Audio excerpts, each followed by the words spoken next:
Indonesia sedang menunggu kepastian pemimpin negaranya. Tetapi siapapun pemimpinnya, negara ini pasti akan berubah, entah ke arah yang lebih baik ataupun sebaliknya. Sebagai warga negara, kita harus bersiap untuk menyikapi perubahan ini. Bersama saya Harold Oyeito dari SLA Doyo Baru, inilah pelajaran sekolah sahabat yang ketiga yang baik sekali untuk kita semuanya, yang berjudul Bersiap untuk Perubahan. Hidup ini penuh dengan perubahan. Setiap kali kita membuat keputusan atas rhythm of life, atas perjalanan hidup ini, atas irama bagi hidup ini, maka otomatis akan terjadi perubahan sebagai hasil dari keputusan itu. Satu-satunya di dunia ini yang tidak pernah berubah adalah perubahan itu sendiri. Sebagai makhluk hidup, kita akan selalu diperhadapkan pada perubahan. Perubahan yang terjadi karena keputusan kita sendiri, atau perubahan yang terjadi karena keputusan orang lain, atau perubahan yang terjadi di lingkungan sekitar kita, ataupun perubahan yang terjadi sebagai orang Kristen yang percaya kepada apa yang ditulis di dalam Alkitab. Maka ada perubahan yang seringkali terjadi karena pertentangan besar di jagat kosmik ini. Suka atau tidak suka, hal terpenting yang harus ada pada diri kita adalah persiapan untuk menghadapi perubahan itu. Kita harus bersiap, kita harus selalu siap sedia, karena kadang-kadang perubahan itu comes unexpectedly. Sepanjang minggu ini pelajaran sekolah sahabat mengajak kita untuk melakukan persiapan atas beberapa fase besar yang ada di dalam hidup kita. Pelajaran ini baik sekali untuk menyajikan, memberikan pemahaman dasar bahwa saat perubahan itu mulai terjadi di sekeliling kita, maka kita harus bersiap. Kenapa? Karena it is wise to start preparing. Karena kenapa? Karena kadang-kadang perubahan itu datang kita tidak bisa. Secara khusus minggu ini kita akan melihat persiapan apa yang harus kita buat, atau saat keputusan itu akan diambil.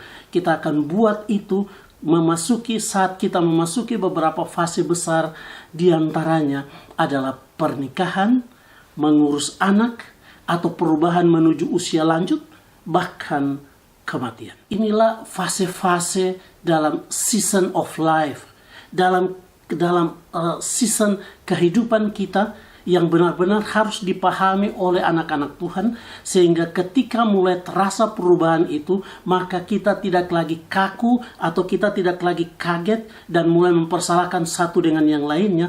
Bahkan kita gagal berdiri untuk mengantisipasi akan dampak dari perubahan itu sendiri. Tetapi kita harus benar-benar telah bersiap untuk menghadapi perubahan itu. Rasul Paulus dalam Roma 3 ayat 23 bilang, karena semua orang telah berbuat dosa dan telah kehilangan kemuliaan Allah. Dosa mengakibatkan rusaknya rhythm of life. Eden memberikan rhythm of life yang harmoni, yang teratur, yang memancarkan kemuliaan dalam setiap langkah hidup manusia pertama kita. Tetapi dosa membuat manusia dan kehidupannya kehilangan kemuliaan Allah. Konsekuensi dosa membuat segala sesuatu keputusan yang kita buat sebaik apapun pasti memiliki konsekuensi yang juga akan melahirkan reaksi terhadap perubahan tersebut. Pertanyaan terbesar kita adalah, apakah bentuk reaksi? Bagaimana reaksi kita sebagai umat Allah? Karena perubahan itu biasanya datang tidak kita duga. Dan sedihnya, perubahan itu seringkali dibarengi dengan cobaan, tantangan, dan bahkan ketakutan yang membuat kita bisa tiba pada titik di mana kita meragukan kuasa Allah. 16 Maret 2019 tidak akan kami lupakan. Itu datang tidak dapat kami duga.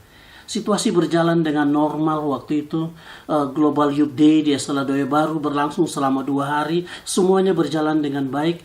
Kita baru saja kemudian memulaikan akan Pekan Doa Pemuda. Dan persiapan semuanya sudah mantap. Sekolah juga pun dalam persiapan ujian nasional. Dan semua sudah ready juga dalam persiapan promosi menuju tahun ajaran baru. Dengan demikian kami berharap bahwa di tahun ajaran baru akan ada kenaikan yang signifikan dalam jumlah siswa karena apa yang kami miliki sampai hari ini di SMA Doi Baru. Semuanya normal dan sedang mengalir dengan baik. Tetapi tiba-tiba perubahan itu comes unexpectedly. Peristiwa 16 Maret 2019, banjir bandang yang melanda sebagian wilayah Doi Baru, Kemiri, dan Sentani benar-benar tidak akan kami lupakan. Itu dahsyat dan itu unprepared bagi kami. Apalagi sesudah itu mulai muncul nada-nada sumbang. Ada nada-nada seperti sahabat-sahabat Ayub. Ada nada-nada mencibir pada institusi dan umat Tuhan. Bahkan ada nada-nada menertawakan. Walaupun juga banyak nada-nada positif yang mendukung kami. Jadi apa yang harus kami lakukan? Pelajaran sekolah sahabat hari Minggu bilang, apapun itu, perubahan itu terencana atau tidak terduga, kita harus menghadapinya. Dengan demikian, betapa pentingnya kita memiliki baju sirah kebenaran yang akan sanggup menguatkan kita waktu kita tiba menghadapi satu perubahan. Apa saran firman Tuhan? Apa saran firman Tuhan di pelajaran hari Minggu? 1 Korintus 10 ayat 13. Pencobaan-pencobaan yang kamu alami ialah pencobaan-pencobaan biasa yang tidak melebihi kekuatan manusia. Sebab Allah setia dan karena itu Ia tidak akan membiarkan kamu dicobai melampaui kekuatanmu. Pada waktu kamu dicobai, Ia akan memberikan kepadamu jalan keluar sehingga kamu dapat menanggungnya. Kita harus bersiap untuk menghadapi perubahan. Tak perlu bereaksi berlebihan. Jangan sampai negatif. Tetap percaya kepada Tuhan. Dia sanggup memberikan jalan keluar sehingga kita dapat menanggung. Mari kita masuk pada persiapan untuk fase yang pertama, yaitu persiapan untuk pernikahan. Ada satu statement di pelajaran sekolah sahabat ini yang bilang begini. One of the biggest changes that affects the life of many living on earth is the choice to marry. Statement ini tegas sekali untuk mengamarkan bahwa walaupun banyak yang mengabaikannya, keputusan untuk menikah adalah bukan keputusan yang mudah sebenarnya. Walau sekarang itu menjadi mudah. Ellen White dalam surat bagi pasangan muda, dia menuliskan seperti ini. Pernikahan adalah sesuatu yang mempengaruhi dan mengubah hidup Anda baik di dunia ini maupun di dunia yang akan datang. Seorang Kristen yang tulus tidak akan maju dalam rencananya dalam arahan ini tanpa mengetahui bahwa Tuhan menyetujui langkahnya. Dia tidak mau memilih untuk dirinya sendiri tetapi akan merasa bahwa Tuhan harus memilihkan baginya. Kita tidak seharusnya menyenangkan diri kita sendiri karena Kristus tidak menyenangkan dirinya sendiri. Saya tidak mengerti apabila ada sampai seorang menikahi orang yang tak dicintainya. Ini akan jadi dosa. Tapi perasaan dan emosi alami tidak boleh dibiarkan membawa pada kehancuran dan Tuhan mau hati yang penuh kasih yang utama. Keputusan untuk memasuki pernikahan juga adalah satu keputusan besar untuk memainkan rhythm of life yang baru. Hidup dengan orang yang baru, dalam suasana yang baru, dalam kebiasaan-kebiasaan yang baru, tujuan yang baru, target yang baru, pergumulan yang baru, dan masih banyak lagi baru yang lainnya. Sehingga ini membutuhkan pertimbangan yang cermat dan matang, dan ini membutuhkan persiapan. Bukan hanya membutuhkan persiapan acara, bukan hanya membutuhkan persiapan bayar mas kawin, persiapan honeymoon, dan aneka persiapan fisik lainnya saja. Karena persiapan pernikahan bukan soal persiapan fisik dan materi semata. Ini bukan membangun rumah, tetapi ini membangun rumah tangga. Preparation for marriage must begin with us personally and individually. Ini penting sekali saudara. Persiapan pertama adalah pada diri kita sendiri. Untuk menjadi terbaik bagi pasangan kita. Bukan mengharapkan pasangan kita yang berubah untuk kita. Ini banyak kali terjadi. Karakter dan kesiapan kita adalah yang paling utama. Anjuran tentang buah roh dan segala hal baik dalam 1 Korintus 13 ayat 4-8 dan Galatia 5 ayat 22 dan 23 kiranya harus terlihat dalam hidup kita lebih dahulu sebelum kita memaksakan itu dalam diri orang lain. Ada anak muda yang suka bikin catatan, bikin list, tentang kriteria-kriteria yang harus ada pada pasangannya. Dia mau pasangannya ini punya tinggi badan sekian, lulusan ini, kulit begini, mata begini, punya pekerjaan ini, sifat begini dan begitu. Tetapi mereka sering lupa membuat list tentang hal-hal yang harusnya ada di dalam diri mereka, yang akan nantinya dapat menyatakan bahwa mereka itu siap untuk menjadi yang terbaik bagi pasangan mereka manakala mereka masuk ke dalam fase itu. Walau memang pelajaran minggu ini juga menganjurkan untuk melihat dengan hati-hati pasangan masa depan kita, untuk mengetahui jika dia dapat menjadi pasangan yang tepat buat kita atau tidak. Apakah dia seorang pekerja keras? Apakah dia ada memiliki sifat-sifat buruk?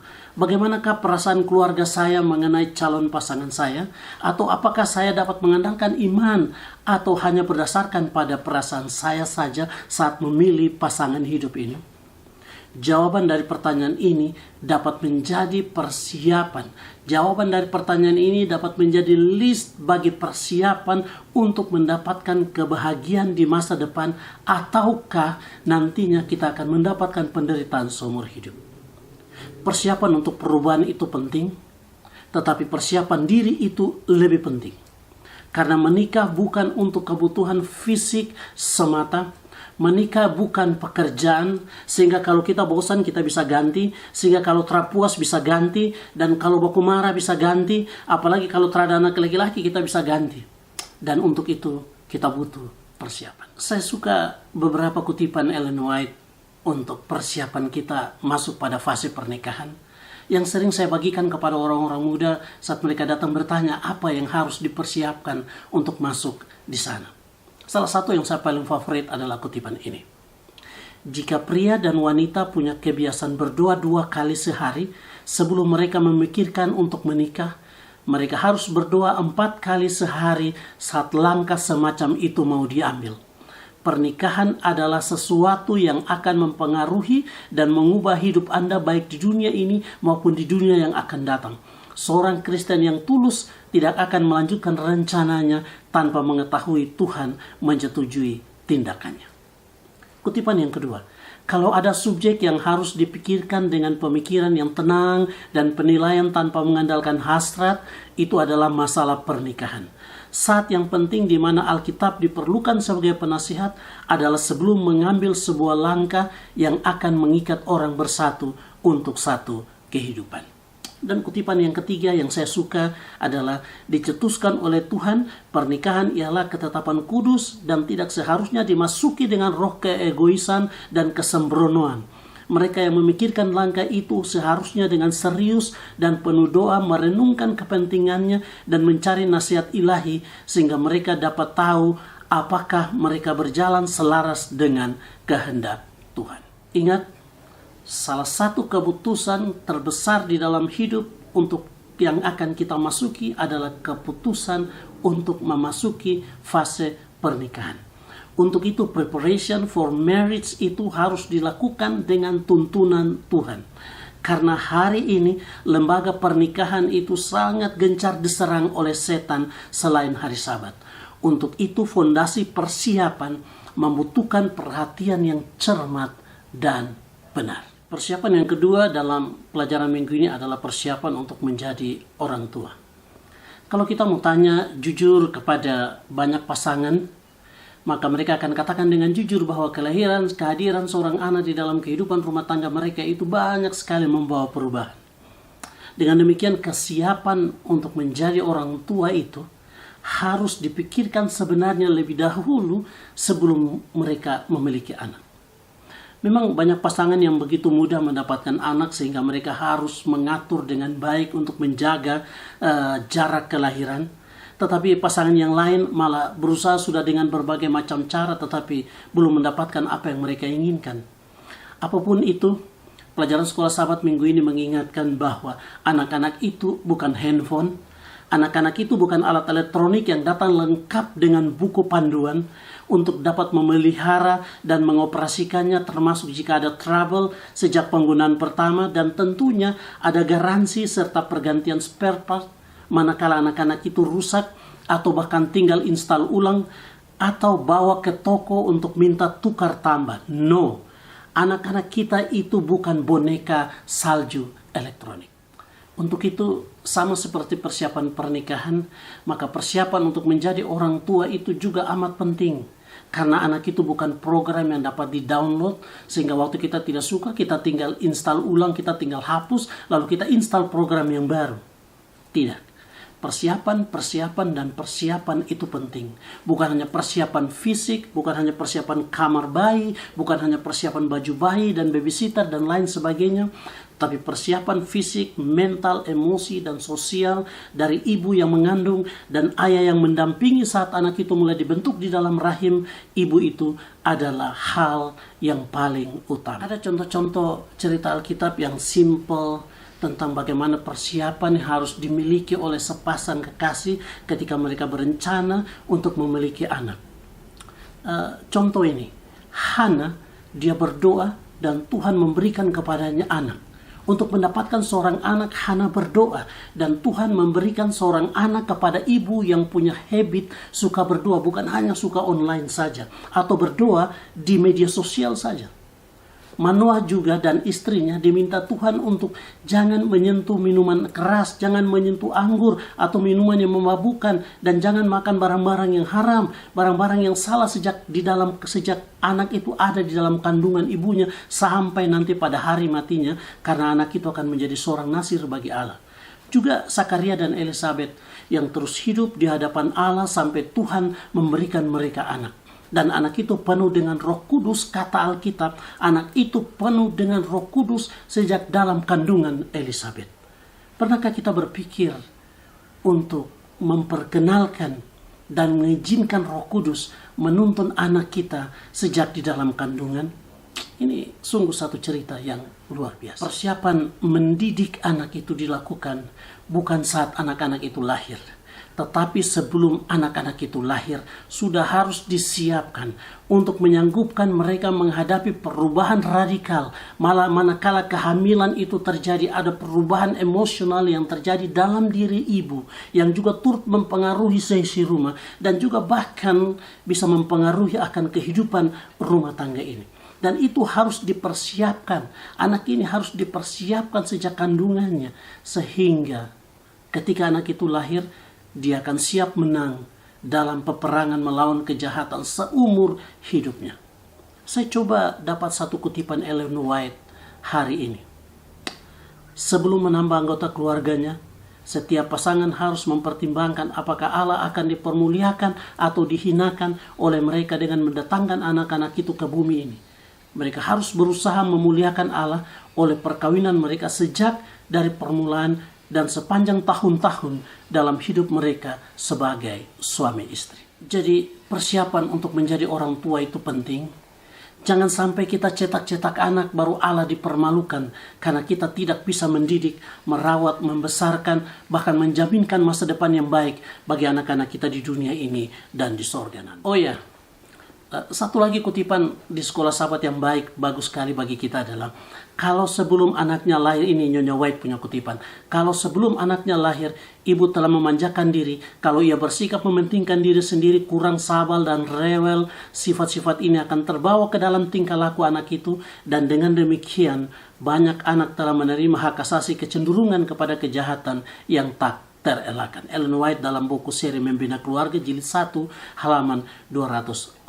Satu lagi di pelajaran ini yang saya mau bagikan bagi saudara-saudara, bahwa tanggung jawab mendidik anak itu sesungguhnya bukan hanya di tangan orang tua semata, melainkan juga di tangan gereja, dan jika dia sudah sekolah maka menjadi tanggung jawab sekolah. Dengan demikian, ketika orang tua membawa anak itu ke gereja dalam acara baby dedication atau penyerahan anak, sesungguhnya itu adalah momen di mana orang tua menyerahkan anak itu juga kepada tanggung jawab gereja. Sehingga gereja dapat membantu untuk melihat, mendidik, dan menuntun sejak hari itu. Itu saat di mana orang tua juga berbagi tanggung jawab dengan gereja sampai anak itu nanti siap masuk kepada sekolah gereja. Dari sini kita paham bahwa ketika ada anak remaja yang kepala batu, ketika ada anak muda yang mabuk-mabukan, atau ada anak kecil malah yang nakal sekali di gereja, lari-lari ke sana kemari, wahai para diakon dan diakones, juga para pemimpin gereja dan anggota jemaat sekalian, itu bukankah kita telah menerima anak ini ketika diserahkan kepada Tuhan di dalam gereja? Ini bukan hanya sekedar diserahkan kepada Tuhan, tetapi ini juga diserahkan kepada tangan kita untuk gereja, anggota gereja turut untuk menolong anak ini menjadi anak yang berguna di kemudian hari. Kenapa? Maka karena itu mereka adalah pewaris gereja ini, hari ini, dan nanti sampai Tuhan datang pada kalian kedua. Dengan demikian, mari kita berhenti untuk menyalahkan orang tua. Tetapi kita juga harus ambil peran penting di sana untuk menolong anak-anak ini, karena itu juga adalah anak-anak kita. Untuk itu, persiapan orang tua, gereja, dan sekolah untuk menerima anak-anak juga sangat penting. Pendeta wajib bertanya, apakah gereja siap ataukah gereja hanya jadi hakim nantinya untuk melihat kesalahan anak-anak kita? Kesiapan pasangan, kesiapan jemaat, dan kesiapan sekolah itu penting sebelum kita berpikir untuk mendatangkan anak-anak dalam tanda kutip lebih banyak lagi dalam kehidupan kita. Mari kita bertekad seperti pemazmur dalam Mazmur 127 ayat 4 dan 5. Seperti anak panah di tangan pahlawan, demikianlah anak-anak pada masa muda. Berbahagialah orang yang telah membuat penuh tabung panahnya. Dengan semuanya itu, ia tidak akan mendapat malu apabila ia berbicara dengan musuh-musuh di pintu gerbang. Kita yang punya anak, mungkin dulu cuma bikin persiapan sesudah lahir saja dan kemudian membesarkan. Mungkin bisa berbagi kepada anak-anak muda atau calon orang tua yang sementara berencana ingin memiliki anak. Mari bikin persiapan dari diri kita dulu. Persiapan kesehatan fisik, mental, sosial, dan spiritual itu penting. Dan itu secara holistik bisa didapatkan oleh ketergantungan yang konstan kepada Allah, petunjuk Allah lewat firman-Nya. Dan cuma itu panduan yang kita bisa dapat dari Sang Pencipta yang telah menitipkan anak-anak di tengah kehidupan kita untuk mewarnai rhythm of life kita setiap hari. Persiapan ketiga yang harus kita lakukan menurut pelajaran sekolah sahabat minggu ini adalah persiapan untuk menjadi tua. Suka atau tidak suka, ketika Yesus belum datang, maka semua kita akan tiba di sana. Suka atau tidak suka, kalau kita tidak diizinkan Tuhan untuk beristirahat di atas dunia ini, maka kita pasti akan sampai ke sana. Kita pasti akan rasakan ketika rambut itu mulai memutih, gigi mulai jatuh, dan lutut ini mulai lemah, penglihatan mulai tidak sejelas dulu lagi, tenaga mulai berkurang. Itu berarti kita telah masuk pada masa tua. Untuk masuk ke sana, pelajaran sekolah sahabat mengatakan bahwa itu pun juga kita harus melakukan persiapan. Kenapa? Karena Mazmur pasal 90 ayat 10 katakan bahwa masa hidup kita ini 70 tahun. Dan jika kami kuat 80 tahun, dan kebanggaannya adalah kesukaran dan penderitaan, sebab berlalunya waktu itu buru-buru dan kami melayang lenyap. Kata-kata Musa ini mengingatkan kita tentang perjalanan hidup yang tidak bisa ditawar-tawar. Guru saya waktu SMA katakan begini, fase hidup kita ini mengikuti apa yang Alkitab katakan, di dalam fase terbagi di dalam fase 40 tahun. Apa yang kita lakukan pada hidup kita waktu 40 tahun pertama akan menentukan bagaimana perjalanan hidup kita di 40 tahun yang kedua. Sayangnya waktu itu saya tidak terlalu mempercayainya. Tetapi saya baru rasakan sekarang, dan saya rindu untuk membagikan ini kepada anak-anak muda di belakang saya, bahkan kepada anak-anak saya. Bahwa hidup kita 40 tahun pertama akan menentukan bagaimana kita menjalani hidup kita di 40 tahun yang kedua. Untuk itu, pelajaran sekolah sahabat katakan kita juga harus melakukan persiapan.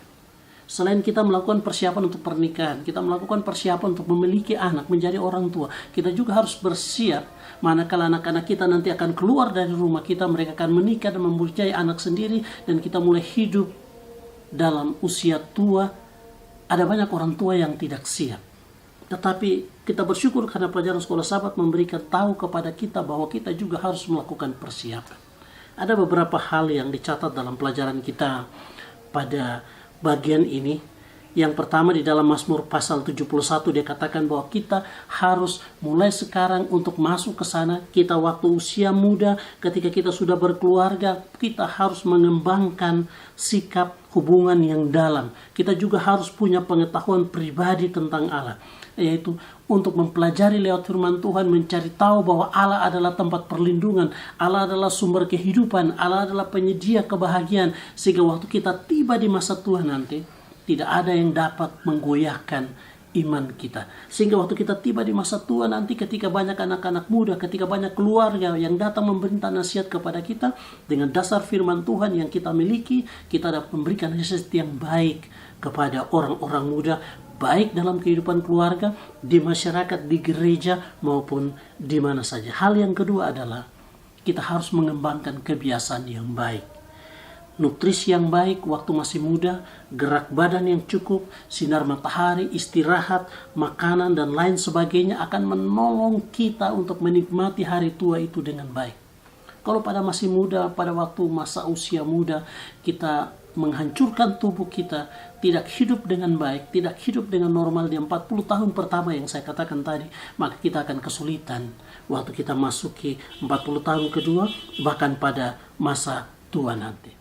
Hal yang ketiga yang disarankan oleh pelajaran sekolah sahabat juga adalah bahwa pada usia tua nanti kita juga harus mempersiapkan diri, memanfaatkan sisa usia yang ada untuk tetap terus menjadi juru kabar untuk membawa misi Allah di mana saja kita tinggal. Mungkin kita tidak akan tinggal di rumah dinas lagi. Mungkin kita tidak akan tinggal di perkotaan lagi. Mungkin kita akan pulang ke kampung halaman. Tetapi kita juga di sana dapat menjaga fisik kita dengan baik, menjaga iman kita dengan baik, sehingga kita boleh menjadi penasihat yang kuat di sana. Ada firman Tuhan yang boleh dititipkan, dititipkan kepada banyak orang melalui kehidupan kita. Mari persiapkan diri kita. Jika ada yang belum atau sudah menuju ke sana, yang belum melakukan persiapan untuk usia tua, pelajaran sekolah sahabat menegaskan, mari bikin persiapan. Fase hidup kita ini tidak hanya terus menjadi orang muda, tetapi satu saat nanti kita akan menjadi tua.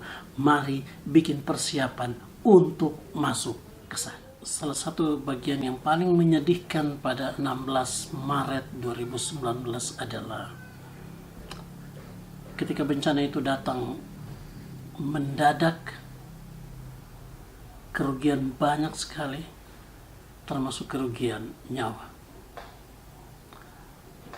Banyak orang yang harus meregang nyawa, kehilangan nyawanya. Ada banyak keluarga yang kehilangan orang-orang yang dikasihinya ketika banjir itu melanda dan merusak banyak hal di sekeliling kita. Pelajaran sekolah sahabat kita minggu ini menegaskan fase yang terakhir yang juga harus dipersiapkan.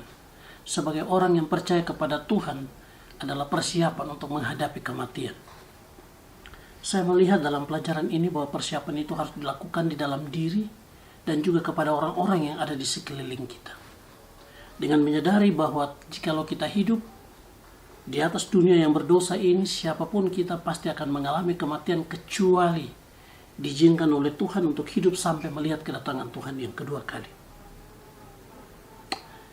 Banyak kali kematian itu datang dengan cara yang tidak terduga dan cara yang tragis seperti 16 Maret 2019. Hanya dengan memastikan hidup kita setiap hari terhubung dengan Tuhan, menjaga iman kita untuk setia kepada Tuhan, maka kita akan punya jaminan.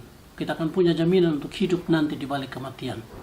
Dan ini akan membuat kekuatan, memberikan kekuatan dan kelegaan kepada keluarga untuk menghadapi peristiwa kehilangan ini. Banyak kali orang tidak siap. Untuk itu pelajaran ini mengingatkan kita. Selain kita bersiap untuk masuk pada fase pernikahan, untuk menjadi orang tua, untuk menjadi tua, memasuki masa tua, kita juga harus bersiap untuk menghadapi kematian. Raja Daud di penghujung hidupnya, dalam usia tuanya, sebelum menghembuskan nafasnya yang terakhir, sebelum menghadapi kematian, dia memanggil anaknya Salomo dan memberikan nasihat yang juga adalah merupakan nasihat firman Tuhan yang kuat, yang sebagai contoh Alkitabiah untuk kita semuanya yang hidup di atas dunia yang berdosa ini. Raja Daud dalam 1 Raja-Raja pasal 2 ayat 1-4. Nasihat ini penting sekali, saya suka untuk membacakannya. Ketika saat kematian Daud mendekati, ia berpesan kepada Salomo anaknya, "Aku ini akan menempuh jalan segala yang fana, maka kuatkanlah hatimu dan berlakulah seperti laki-laki. Lakukanlah kewajibanmu dengan setia terhadap Tuhan Allahmu dan dengan hidup menurut jalan yang ditunjukkannya dan dengan tetap mengikuti segala ketetapan, perintah, peraturan dan ketentuannya seperti yang tertulis dalam hukum Musa, supaya engkau beruntung dalam segala hal yang kau lakukan dan dalam segala hal yang kau tuju. Dan supaya Tuhan menepati janji yang diucapkannya tentang aku, yakni, jika anak-anakmu laki-laki tetap hidup di hadapanku dengan setia, dengan segenap hati dan dengan segenap jiwa, maka keturunanmu takkan terputus dari tahta kerajaan Israel." Seorang tua yang akan mengembuskan nafasnya, dia juga memperkuat hidupnya. Dia tahu bahwa anak yang ada di hadapannya ini adalah anak yang didapatkan melalui cara yang tidak berkenan kepada Tuhan. Tetapi dia mau menyampaikan kepada anaknya ini untuk hidup nanti, mempersiapkan kehidupannya ke depan, termasuk mempersiapkan hari tuanya, bahkan juga bisa mempersiapkan kematiannya manakala waktu itu tiba untuknya. Banyak kali orang Kristen tidak siap untuk masuk pada fase ini, sehingga ketika kematian itu datang menimpa orang yang dikasihinya, mereka seringkali meraung-raung dan meratap berhari-hari seperti orang yang tidak percaya kepada Tuhan. Tetapi banyak juga orang-orang Kristen yang siap, sehingga ketika kematian itu datang, ketika mereka masuk pada season ini, mereka masuk pada season of life ini, mereka bisa memasukinya dengan persiapan yang baik. Mereka bisa memasukinya dengan persiapan iman yang kuat untuk tetap percaya pada Tuhan bahwa ada satu kehidupan di seberang kematian. Ada banyak janji-janji Alkitab untuk ini. Maka kita harus memperkuat bagi mereka yang tinggal, juga bagi kita yang akan bersiap untuk masuk pada fase ini. Hidup ini sementara saja, tetapi kita percaya waktu sangkakala Allah itu akan dibunyikan, maka orang-orang yang mati di dalam Tuhan. Mati di dalam Tuhan artinya bahwa ketika dia mati di saat hidupnya itu berada di dalam Tuhan. Catatan Alkitab banyak memberi keterangan seperti ini. Bukan persoalan bagaimana engkau mati. Boleh saja engkau mati karena korban banjir bandang.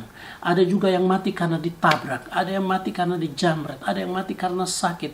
Atau ada yang mati karena jatuh dari pesawat. Bukan persoalan bagaimana engkau mati, tetapi bagaimana engkau hidup. Karena segala sesuatu yang engkau lakukan semasa engkau hidup akan menentukan hidupmu di balik kematian.